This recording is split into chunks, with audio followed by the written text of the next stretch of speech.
And in episode 3, Kenny seeks out Robbie. He finds him in Cobra Kai, interrupting a lesson, and introduces himself to Robbie. Robbie had no idea Sean had a brother, and asks if Sean's out, and Kenny says, no, that's actually why I'm here. These kids keep hassling me, and one of them knows karate apparently, so I'm here to defend myself.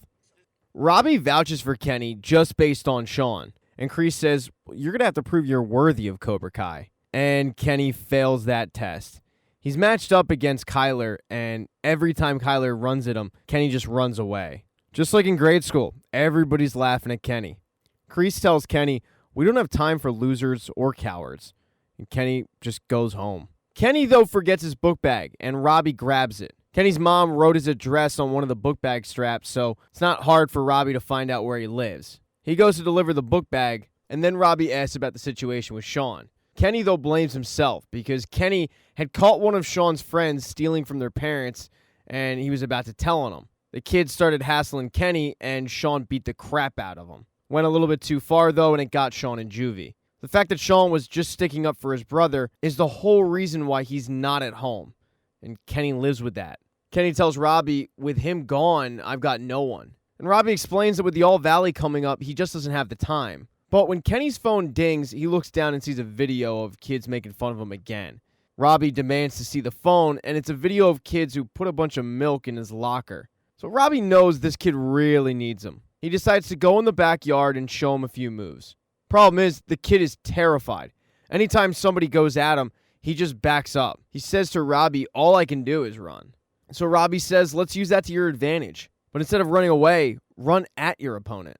He then tells Kenny, swing by the dojo tomorrow. Let's see if you can try out again. Well, while Robbie was visiting Kenny, Kreese was getting a visitor from Terry Silver. Terry starts yelling at Kreese for bringing up the past. And Kreese starts yelling at Terry for trying to be something he's not. Terry says to Kreese, this isn't my fight. And Kreese says, if you actually believe that, you wouldn't be standing here. And while Terry says he doesn't, Kreese doesn't believe him.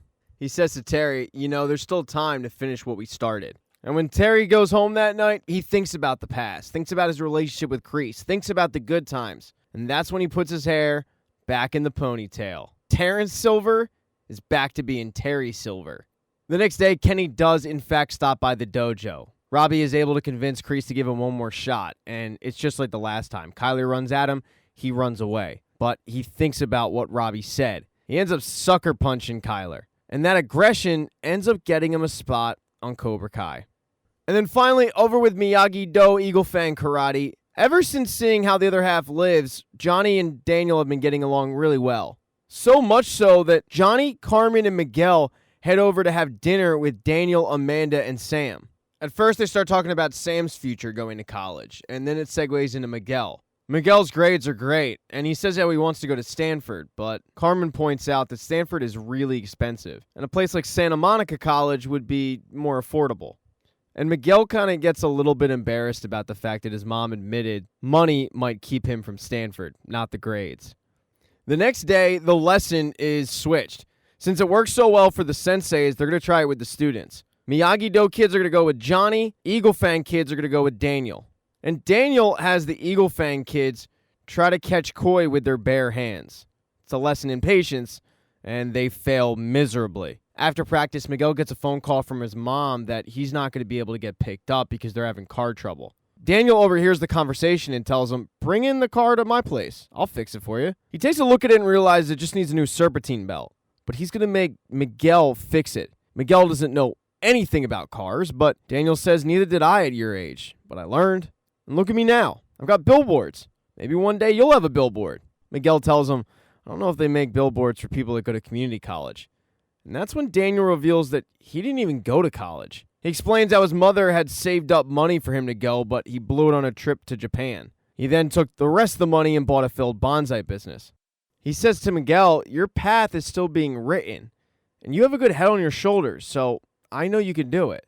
Johnny, meanwhile, takes the kids to an abandoned warehouse and wants them to jump off a roof, which Sam is not willing to do. None of the kids will do it. Sam tells Johnny, we came here with an open mind, but this is crazy. And when Johnny says, I know what I'm doing, Sam asks, do you? Because your track record says otherwise. He brings up the fact that it was her and her friends who wrecked his Firebird.